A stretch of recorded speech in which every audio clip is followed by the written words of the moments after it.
Usai serangan Amerika Serikat Israel ke Iran, kredibilitas dan efektivitas Board of Peace dipertanyakan.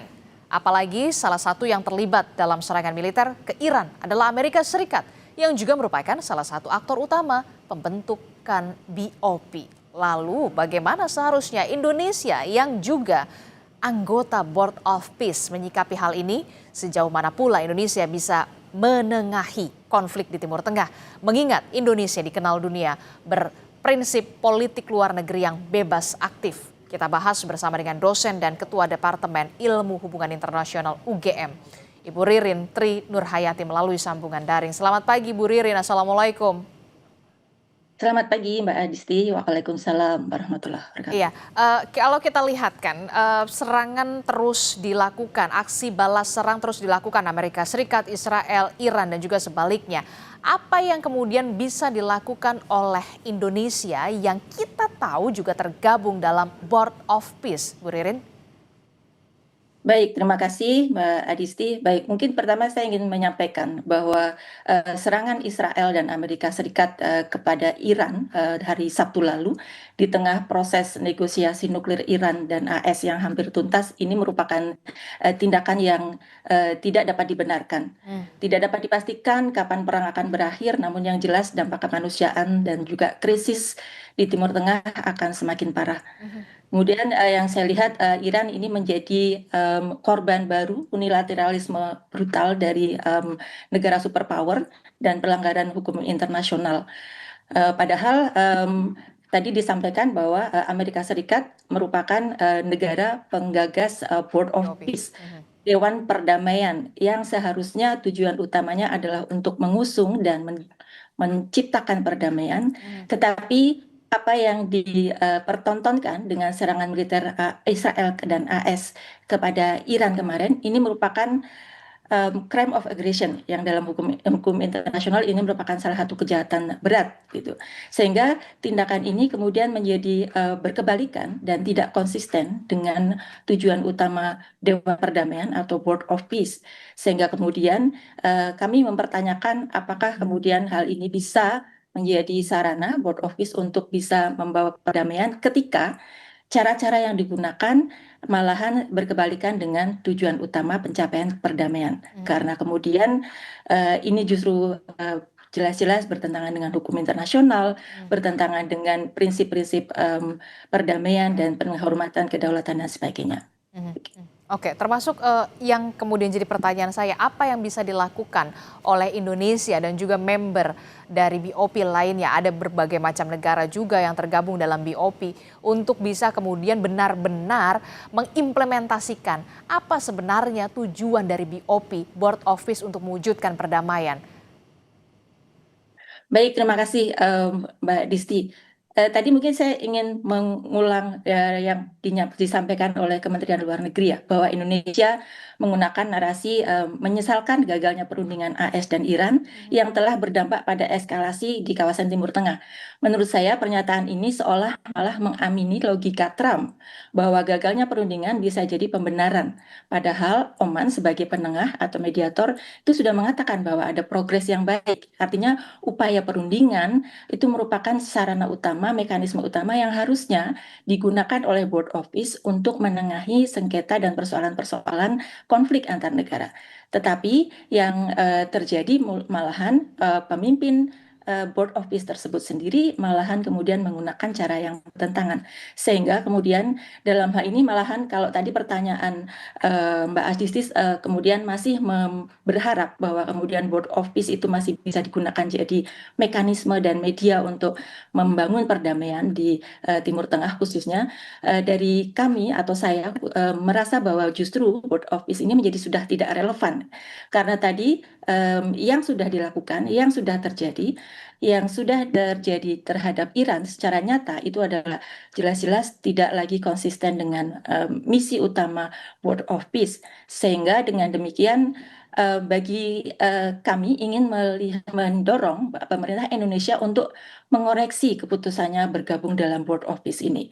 Karena Board of Peace yang dimandatkan oleh PBB sebenarnya ya, tetapi kemudian pada prakteknya sudah dibajak oleh Presiden Trump Dan sekarang malahan dua anggotanya menjadi agresor yang jelas-jelas mengancam perdamaian. Jadi dari situ saja kemudian kalau kami kemudian ingin melihat ketika BOP sudah gagal menguatkan peran diplomasi Indonesia, tapi justru sebaliknya malah mengorbankan independensi kebijakan politik luar negeri Indonesia, maka kemudian dalam hal ini ketika Indonesia bergabung di sana karena ingin terlibat dan berkontribusi pada mendamaikan dunia dan Palestina khususnya, membuat kemudian kita harus mengoreksi. BOP justru menjauhkan komitmen untuk kemerdekaan Palestina. Oleh karena itu, sudah saatnya kita mendesak pemerintah untuk keluar dari Board of Peace. Oke, jadi Anda memikirkan untuk bagaimana pemerintah untuk bisa mengkoreksi, kemudian melakukan pengkajian ulang lagi soal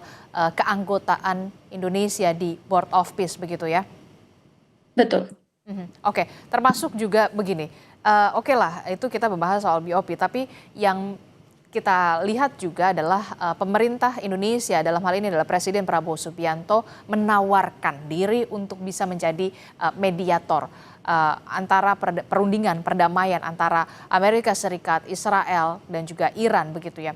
Nah, seberapa potensialkah kemudian ini bisa terwujud begitu untuk pemerintahan Indonesia, negara Indonesia untuk bisa menjadi mediator kalau menurut Anda? Terima kasih Mbak Adisti. Ya, betul bahwa Indonesia memang memiliki sejarah dan juga diakui sebagai mediator di beberapa konflik internasional, konflik di Kamboja, kemudian juga bagaimana kita bisa menyelesaikan persoalan dengan East Timor, kemudian juga bagaimana dengan Aceh dan sebagainya. Tetapi mungkin kita untuk situasi yang sekarang kita harus secara kritis merefleksikan apa sekarang kita ada di mana. Karena kemudian dengan saat ini kita berada di BOP membuat independensi Indonesia itu sudah tergerus begitu. Kemudian karena keberadaan kita dalam BOP membuat kita dalam situasi sulit. Alih-alih kita konsisten dengan semangat kita untuk perdamaian, kemudian menghormati hukum internasional dan sebagainya, kemudian sebagai pihak yang netral, kalau kemudian ingin menjadi mediator harusnya kita bisa menjadi pihak yang netral dan dapat diterima oleh kedua belah pihak.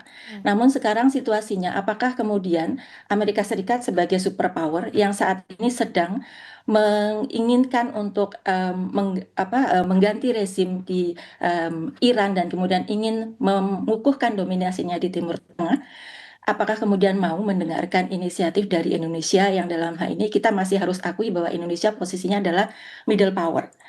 Kemudian kemarin inisiasi yang sudah dilakukan oleh Oman, negara yang dengan kita bisa melihat Oman bisa diterima oleh kedua pihak. Tapi kemudian kenyataannya justru yang terjadi Amerika Serikat mengambil sikap tersendiri, meninggalkan perundingan tersebut, malahan mengambil sikap yang sama sekali di luar dugaan dengan menyerang Iran, begitu. Jadi poin tersebut yang perlu dipertimbangkan kembali oleh pemerintah untuk melihat realistiskah tawaran kita dan seberapa resources yang kita miliki. Terima kasih. Oke, jadi dengan kata lain dengan posisi Indonesia di BOP yang Anda mengatakan masih berada di middle power begitu ya, belum bisa melakukan pergerakan yang cukup signifikan untuk kemudian menjadi dalam tanda kutip dengan maksud baik untuk melakukan mediasi atau sebagai mediator begitu ya, Bu Ririn?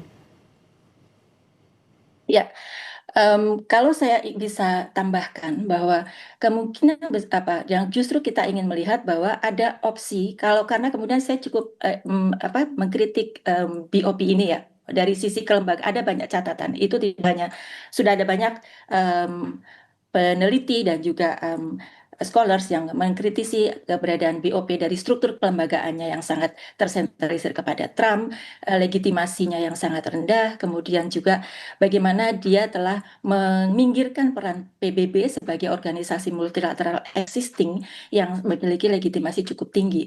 Nah, menurut saya kenapa kemudian dengan adanya BOP ini justru malahan meminggirkan organisasi yang ada, meskipun memang kita menyadari ada kesulitan di sana, ada kelambatan kalau kita mengandalkan Dewan Keamanan, tetapi mungkin ada satu opsi yang bisa dicoba dan ini pernah berhasil di tahun 50-an, ya, yaitu dengan mengusung Uniting for Peace yang merupakan inisiasi yang digolkan atau dibawa dan diproses mekanismenya melalui Majelis Umum PBB. Hmm. Hal ini dilakukan tahun 50 ketika Semenanjung Korea, konflik Semenanjung Korea. Saat itu Dewan Keamanan PBB deadlock, tidak bisa mengambil keputusan, akhirnya kemudian lewat Majelis Umum dan kemudian berhasil disepakati untuk, karena tidak ada veto di Majelis Umum, kemudian berhasil mendapatkan dukungan mayoritas dan kemudian mengirimkan pasukan perdamaian ke Semenanjung Korea. Mungkin itu bisa menjadi opsi alternatif, alih-alih kemudian kita tetap bertahan di Board of Peace yang dalam hal ini cukup problematik. Oke, berarti tetap di bawah naungan PBB ya yang kemudian bisa kita lakukan Indonesia dengan posisi Indonesia yang Anda sebutkan di middle power walaupun masih ada di BOP di Board of Peace ya yang bisa dilakukan oleh Baik, Indonesia. ya. Oke, kalau kita lihat kan semalam juga ini cukup menarik juga ada pertemuan antara Presiden Prabowo Subianto dan juga beberapa mantan presiden begitu ya, ada Pak SBY, kemudian ada Wapres juga, ada Pak Yusuf Kala, ada Pak Budiono, ada Pak Jokowi juga, bahkan ada pimpinan partai politik. Apakah ini juga bisa dikatakan eh, seorang presiden meminta masukan dan juga pertimbangan soal kondisi geopolitik kita yang geopolitik dunia yang kemudian dihadapkan pada situasi semacam ini? Terima kasih Mbak Adisti. Ya, ini menarik ya. Tadi malam ada Presiden mengundang beberapa pemimpin, beberapa ya presiden sebelumnya, kemudian juga Menlu dan tokoh-tokoh yang lain. Baik, saya mengapresiasi hal itu, tetapi kemudian ini juga sebenarnya terjadi juga sebelumnya ketika Indonesia tiba-tiba menandatangani Board of Peace, kemudian di internal kita kemudian banyak gejolak, ribut-ribut gitu. Akhirnya kemudian Presiden juga mengundang mantan Menteri Luar Negeri dan sebagainya. Tetapi dari berita yang saya sampaikan dan dari kemudian mengamati perkembangan, sepertinya yang terjadi lebih pada Presiden memberikan briefing kepada tokoh-tokoh yang diundang, tetapi kami tidak bisa mengkonfirmasi seberapa besar masukan atau kemudian ketika memberi kesempatan kepada tokoh-tokoh yang diundang tersebut, kemudian mereka memberikan pendapat dan masukan. Seberapa besar kemudian masukan yang didapatkan dari forum tersebut akan menjadi basis bagi pembuatan keputusan oleh Presiden, di mana dengan melihat mengamati beberapa kecenderungan selama ini, sepertinya proses pembuatan politik luar negeri Indonesia di pemerintahan yang baru ini agak menurut kami menilai kurang ada deliberasi publik, kurang banyak melibatkan deliberasi atau masukan dari publik untuk kemudian lebih seringkali adalah lebih pada personalisasi kebijakan luar negeri oleh Presiden, yang hal ini kemudian kami melihatnya ini menjadi sesuatu kebijakan yang harusnya bisa diputuskan dengan lebih prudent dan lebih berhati-hati. Terima Oke, kasih. terakhir Bu Ririn, 3 poin krusial posisi Indonesia di mata dunia terkait dengan serangan balasan dan juga aksi saling balas dan juga serang antara Amerika Serikat Israel kepada Iran dan juga sebaliknya. 3 poin krusial termasuk juga dampak yang akan terjadi ke Indonesia, termasuk juga diplomasi yang kemudian bisa dilakukan oleh Indonesia. Baik, yang pertama mungkin saya ingin pertama adalah Indonesia harus memberikan sikap yang lebih tegas dalam menyikapi konflik yang sekarang berkembang, tidak sekedar menyesalkan dan kemudian mengikuti narasi dari em, kedua agresor, tapi justru memiliki positioning yang lebih tegas untuk mengatakan, mengutuk dan kemudian menjadi koreksi Indonesia tentang kebijakan luar negerinya.